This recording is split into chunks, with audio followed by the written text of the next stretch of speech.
Since I last showed this mould, I've been asked a load of times what happens if you just put clear in it. Shall we see? Now, you know me, I'm not very good at just putting clear in things. So I am actually going to put a bit of a colour in it, but largely so as it shows up better on camera. But we'll only have a little tiny dot of colour.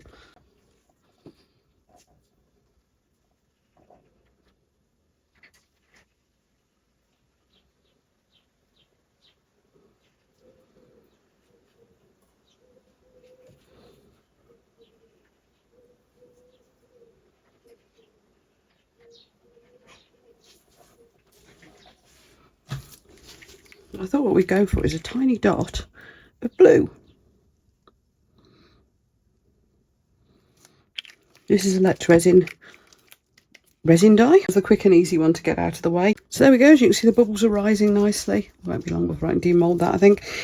This resin is one that, it's the Apex High Gloss, by the way, and it is one that you should probably leave overnight. It takes, I don't know. I'm ever so vague about the times on these because it really does depend on your room temperature. I usually reckon on demolding after about 8 to 10 hours when it's warm in the summer here in the UK. I think to be sensible, probably leave it overnight, probably leave it 12 to 16 hours to be really sure. But you know, with the temperatures as they are at the moment in the UK, I am finding I can demold them slightly sooner. So whenever that is, I'll see you. See you later. Right. Let's see what this is like with just that clear in it. It's really nice, isn't it? Sparkling in the middle is incredible. I still think I like the more rock-like effect around the outside. You can see there's even matte bits. It's made to look like a rock. So what should we try next? Well, I'll tell you what I'm thinking. I'm thinking a colour around here. Leave the middle clear. Go with a really light colour like this. Maybe put some colour foil or something on the back. Right, so let's do that. So around the outside, I'm going to go for Blood Magic because that worked so well last time I did these. And normally we'd be putting black behind this, so I'll be interested to see how this actually looks with not putting black behind it. I must admit I've not really tried the Blood Magic without black behind it yet. So let's see. There you go, this is it. You can get these Tiny Turner pigments from Toonfish Crafts. Do we tint it? Do we just... do we go for clear? Clear. Let's just do clear. Okay. Resin mixed up. I don't know if this is enough. I might have to mix a bit more. We'll see. Yeah, a little bit more, but that's all I'm going to do. I'm just going to leave it and then we'll do some sort of treatment on the back. I know what we could use, actually. I do know what we could use. I've got some beautiful holographic film from Into Resin as well, so we might as well use all their stuff, mightn't we? So, yes, we'll do that once that's firmed up, let's say. It doesn't need to be cured. Just kind of want to let the bubbles out first. Because as usual, I've stirred it too fast and created bubbles. I should stop doing that, shouldn't I? I know. Old habits die hard. Just want to get it so it's just up over this, over the crystal bit in the middle, really. Okay, I'll see you in half an hour, say, when all these bubbles have settled and we can make sure it's all nice and clear before we go putting something on top.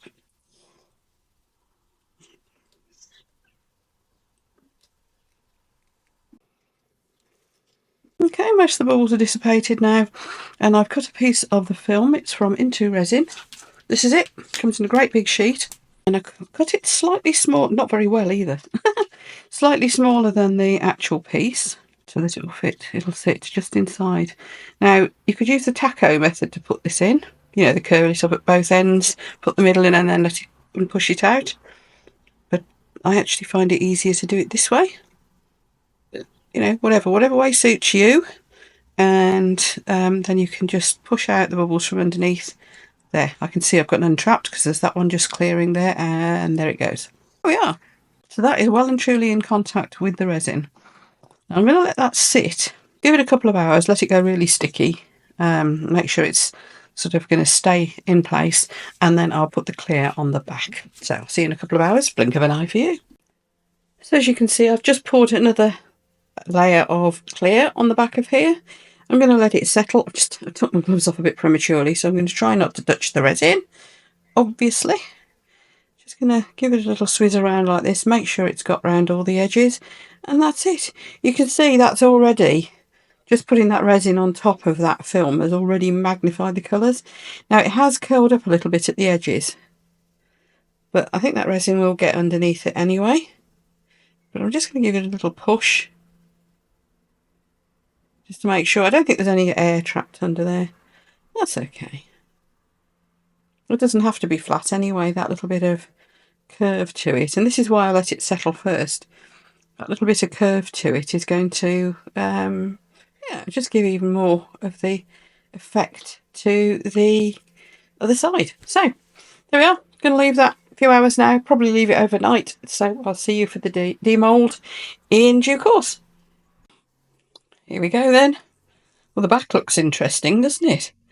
Let's see what happens. Ta-da! Oh, now look at that. That's nice, and I kind of like that you can see through the sides a bit. Alright, that's giving me another idea. Okay, on to the next. That is amazing. Whoa. Okay, yep, right, so we've got two good ones. Next one, I am going to go darker and more opaque around the sides and do that on the background again, because I think that looks fantastic. So this time we're going to go in with black. This is normal mica powder. It's not chameleon or anything. People have asked, can you use normal mica powder? Yeah, you can. Obviously you get a different effect. You don't get the colour flipping. But let's see what happens. Now this is, where's this one from? It's Doyo. And you don't really get, well, I don't know, perhaps you do get black mica powder. I've certainly not got any though. But this is a very, very dark grey. And I'm hoping it'll be opaque. However, I have a cunning plan for the back of this. I'm going to coat it with black, and it will just be a thin coat of black resin, just to kind of keep it in place, because I want to try and do the centre still with clear. That could be tricky, couldn't it? Let's give it a go, because I think that could be a way to go. But this will give like a, yeah, almost like a metal finish. And then I've got another idea for what to put on the back, other than that foil. So we'll end up with three very different ones here. Right. Just going to chuck the resin in. Now, I honestly don't know if this will work. We'll give it a go. Just going to make up a tiny little bit of resin. And it's just my normal medium viscosity resin. Nothing, you know, nothing weird and higher viscosity or anything. I'm just going to try painting it on the inside of there. Sounds like a daft idea, doesn't it? We'll see. I've got some black pigment that I'm trying to use up, because I don't really want to restock on this one. I find the bottle just gets too messy to use. So let's use a bit more. There's a lot in this bottle though. Right, there's quite a lot of pigment. Hopefully that'll be really black. And I am going to probably completely destroy a paintbrush in a minute. So I won't find an old one that I don't care about. Here we go. This brush has kind of gone hard. Yeah, so I don't care about that one. Now whether this will stay in place, I don't know. But let's give it a go. Of course there's a danger of it running down into the bottom and just making a big puddle and spoiling our centre. So let's see what happens. I did wonder if you could just do this with acrylic paint or something actually. But I wanted to try and keep it all resin really. And this of course might be moving around the mica powder underneath. Who knows? Sorry, going a bit off camera there, aren't I? Just talk amongst yourselves. Feel free to fast forward. You can see what I'm doing anyway. I'm just going to leave it once I've done this. Let that at least sort of, you know, cure mostly. It doesn't necessarily need to have gone off completely. Certainly wants a few hours though, doesn't it? Now I reckon I have been disturbing mica powder. So I hope whatever happens, it's just that it's gone kind of blotchy and stone-like, and you see that resin isn't sticking really 100%. Now this has gone blotchy and I've probably disturbed all that yeah, all the powder that was on there. So what I might do, once that's mostly cured, I might go around again with the powder, but that would have just made that bit darker, which is kind of what I was after. Right, I'm going to throw that brush away now, and I will see you in a few hours when we'll put probably another layer of the chameleon powder. Sorry, not chameleon powder, mica powder. So hopefully we get a nice kind of blotchy effect. So it looks more like stone, if you get what I mean. Right, I'll see you in a few hours. Okay, so all I did was when that black had cured, you can see it's in blobs inside here. I then dusted another layer of the grey mica over it, and of course I forgot to press record. But I hope you can see. You can see where there's all blobs and things. That is where the black cured, because obviously it didn't do a solid coat, it just went into blobs. So what I'm mixing up now is just some smoky grey. So this will be translucent. It looks black in the pot, I know. As you can see, when I bring it out on my stick, it is actually just a dark grey. So this is what I'm going to put behind it. And then what I'm going to do behind that is put some of these sparkly ethereal powders. We're going to try ethereal powders on the back. You can see there's a little bit of translucency there.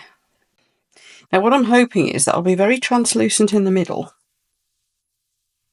and not so much around the outside. And actually, you know what? I'm thinking maybe, I know, not ethereal powders. Let's go for silver. So we'll end up with quite a monochrome looking, but the silver, I hope, will bring out that sparkle in the centre. Does this make sense? And this is kind of sticky. Let's get a layer of silver on the back of it.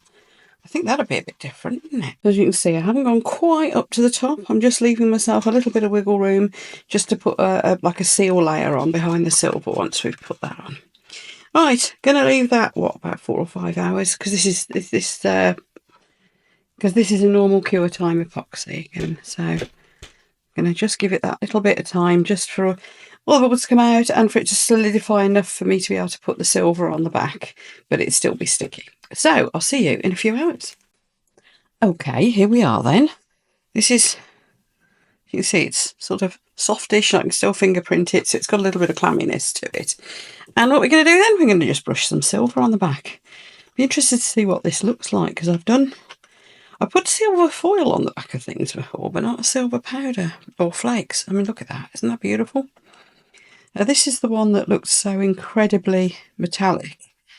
I could see my face in it on some of my makes recently when I was going through and experimenting with all the different flakes from the Tiny Turner. Sticking nicely. Incidentally, what you can do, there's a few ways of making your flakes stick. If it's cured a bit more than you wanted, you could spray it with a bit of mould release spray or alcohol, you know, anything that's going to make the surface go tacky again. I very often use actual size that they use for gold leafing. Let's let that go clear and stick that on. Or, honestly, you can use spray mount or I've actually mixed some up with Elmer's glue and put that on, or I've just mixed it up with a bit of resin and put it on as well. So you've got plenty of options. But I seem to have caught this just right. It's just sticky. So that's good. And I'm just going to burnish this on. And if you can work straight onto the resin without having to spray anything on it first, you get a cleaner finish in that you get more of the mirror effect. And I found this by trying it with alcohol and things like that, and it does work, but you do get more of the actual shimmer effect rather than a slight texture. It's really hard to explain, but I know what I'm trying to say. You'll see me recently applying chameleon powders using alcohol, and you get more of a fine speckly effect, whereas if you burnish them directly onto the resin, it's more solid. Yeah, it's really hard to explain.